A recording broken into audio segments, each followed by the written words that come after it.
नमस्कार। कल भाजपा की केंद्र सरकार ने सीए लागू करने का नोटिफिकेशन जारी किया है। 10 साल देश पे राज करने के बाद ऐन चुनाव के पहले इन लोगों को सीए की बात करनी पड़ रही है। अगर 10 साल में कुछ अच्छा काम कर लेते तो शायद आज सीए की जगह अपने कामों पे वोट मांग रहे होते। आज देश के सामने सबसे बड़ी समस्या महंगाई और बेरोजगारी की है। किसी को भी घर चलाना मुश्किल हो रहा है, इतनी ज़्यादा महंगाई हो गई है, कमर तोड़ महंगाई हो रही है। उधर हमारे युवा दर दर की ठोकरें खा रहे हैं रोजगार के लिए, उनके ऊपर डंडे लाठियां बरसाई जा रही हैं। ऐसे में सरकार बेरोजगारी और महंगाई का समाधान ढूंढने की बजाय सीए की बात कर रही है, तो ये बड़े दुख की बात है। ये सीए आखिर है क्या?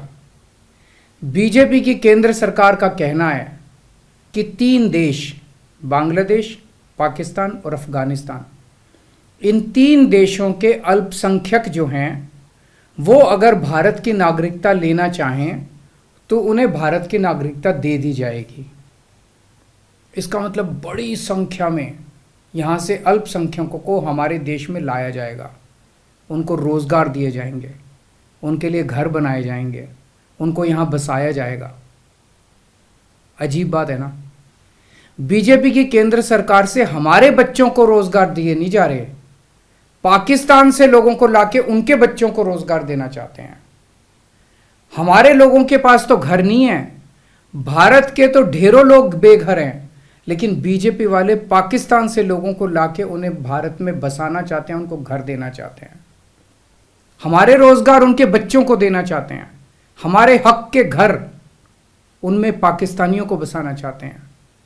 भारत सरकार का जो सरकारी पैसा हमारे परिवार और देश के विकास पे खर्च होना चाहिए, वो पैसा पाकिस्तानियों को भारत में बसाने पे खर्च किया जाएगा। इन 3 देशों में लगभग 2.5 से 3 करोड़ अल्पसंख्यक हैं। ये तीनों बहुत गरीब देश हैं। जैसे ही भारत के दरवाजे खुलेंगे, इन 3 देशों से भारी भीड़ हमारे भारत में आ जाएगी। अगर इन 2.5-3 करोड़ में से 1.5 करोड़ लोग भी भारत आ गए तो कौन देगा इनको रोजगार? कहां बसाओगे इनको? बीजेपी वाले अपने घर में बसाएंगे क्या इनको? इनके अपने घर में रखेंगे क्या इनको? बीजेपी वाले देंगे क्या इनको रोजगार? कौन देगा इनको रोजगार? तो प्रश्न उठता है कि बीजेपी ऐसा क्यों कर रही है। कई लोगों से मैंने बात की, कुछ लोगों का कहना है कि ये पूरा का पूरा खेल वोट बैंक बनाने की गंदी राजनीति है। इन तीनों देशों से 1.5-2 करोड़ लोगों को अगर भारत ले आया गया और उनको चुन चुन के इस तरह से देश के अलग अलग भागों में बसाया गया, जिससे जहां जहां बीजेपी के वोट कम हैं वहां झुग्गियां डाल के अगर इन लोगों को वहां बसाया गया तो वहां बीजेपी का एक पक्का वोट बैंक तैयार हो जाएगा, बीजेपी के वोट बढ़ जाएंगे। और आने वाले इस चुनाव में तो नहीं, आने वाले भविष्य के चुनाव में बीजेपी को इससे बहुत बड़ा चुनावी फायदा मिल सकता है, ऐसा कुछ लोगों का कहना है। मुझे नहीं पता ये सच है कि गलत, लेकिन सबसे बड़ा प्रश्न है कि बीजेपी ये क्यों कर रही है। एक तरफ बीजेपी की हरियाणा सरकार हरियाणा के बच्चों को रोजगार देने में असमर्थ है। रोजगार के लिए हरियाणा सरकार अपने बच्चों को इजराइल भेज रही है। इजराइल में हम सब जानते हैं कि युद्ध चल रहा है, हमारे बच्चों को युद्ध में धकेला जा रहा है। अपने बच्चों को तो रोजगार है नहीं और पाकिस्तानियों को भारत लाके उनके बच्चों को रोजगार देना चाहते हो। मेरी तो ये बात बिल्कुल समझ से परे है। बीजेपी वाले पूरी दुनिया से बिल्कुल उल्टा चल रहे हैं। पूरी दुनिया में कोई भी देश अपने पड़ोसी देशों के गरीबों को अपने घर नहीं लाना चाहता।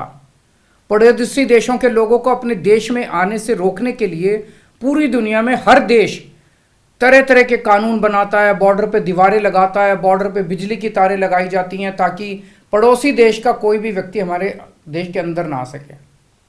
बीजेपी शायद अकेली पार्टी है पूरी दुनिया की जो पड़ोसी देश के गरीब लोगों को अपने देश में घुसाने के लिए दरवाजे खोल रही है, बिल्कुल उल्टा कर रही है। एक और बात है सोचने की, पिछले 10 सालों में 11 लाख से ज्यादा भारत के बड़े बड़े अमीर उद्योगपति और व्यापारी भारत छोड़ के चले गए। ये लोग भारत में फैक्ट्री चलाया करते थे, इंडस्ट्री चलाया करते थे, बड़े बड़े व्यापार किया करते थे, लाखों लोगों को नौकरी देते थे, रोजगार देते थे। ये बीजेपी की गलत नीतियों और उनके अत्याचार से तंग आके भारत छोड़ के चले गए।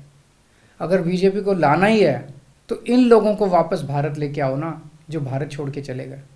ये भारत आएंगे, इनके पास पैसा है, भारत में इन्वेस्ट करेंगे, नई नई फैक्ट्रियां खोलेंगे, नए नए व्यापार खोलेंगे, अपने बच्चों को रोजगार मिलेगा। ये क्या बदतमीजी है कि बांग्लादेश के, पाकिस्तान के और अफगानिस्तान के लोगों को हमारे देश में लाके बसाएंगे और उनको हमारे बच्चों के हक के रोजगार उनको देंगे। ये लोग कह रहे हैं कि 2014 के पहले आए हुए घुसपैठियों को इन नागरिकता दी जाएगी। ऐसा नहीं है, ये तो शुरुआत है। एक बार ये सिलसिला चालू हो गया, एक बार दरवाजे खुल गए तो फिर बहुत बड़ी संख्या में पाकिस्तानी और बांग्लादेश से लोग भारत में आने लगेंगे। आज बीजेपी कह रही है 2014 के पहले आए हुए लोगों को ही नागरिकता दी जाएगी। देख लेना, अगले चुनाव में ये बीजेपी वाले इस तारीख को बढ़ा के 2024 कर देंगे कि 2024 के आए हुए पहले वाले लोगों को दी जाएगी और फिर इसे और आगे बढ़ा देंगे।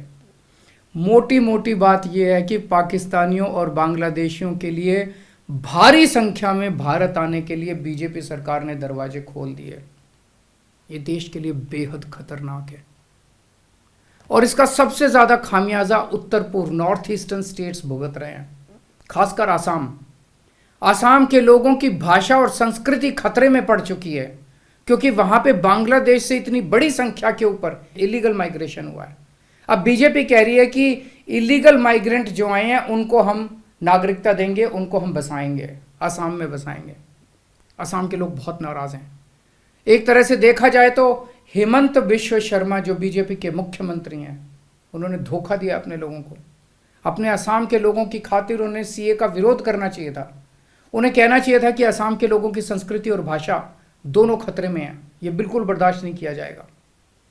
तो दोस्तों, पूरे देश की मांग है कि सीए को वापस लिया जाए। हम किसी हालत में अपने बच्चों की नौकरियां, अपने बच्चों के रोजगार दूसरे देश के लोगों को किसी हालत में नहीं देंगे। और अगर बीजेपी नहीं मानती तो इसको वापस नहीं लेती तो इस चुनाव के अंदर बीजेपी के खिलाफ वोट करके आप अपना गुस्सा जाहिर कीजिए। नमस्कार।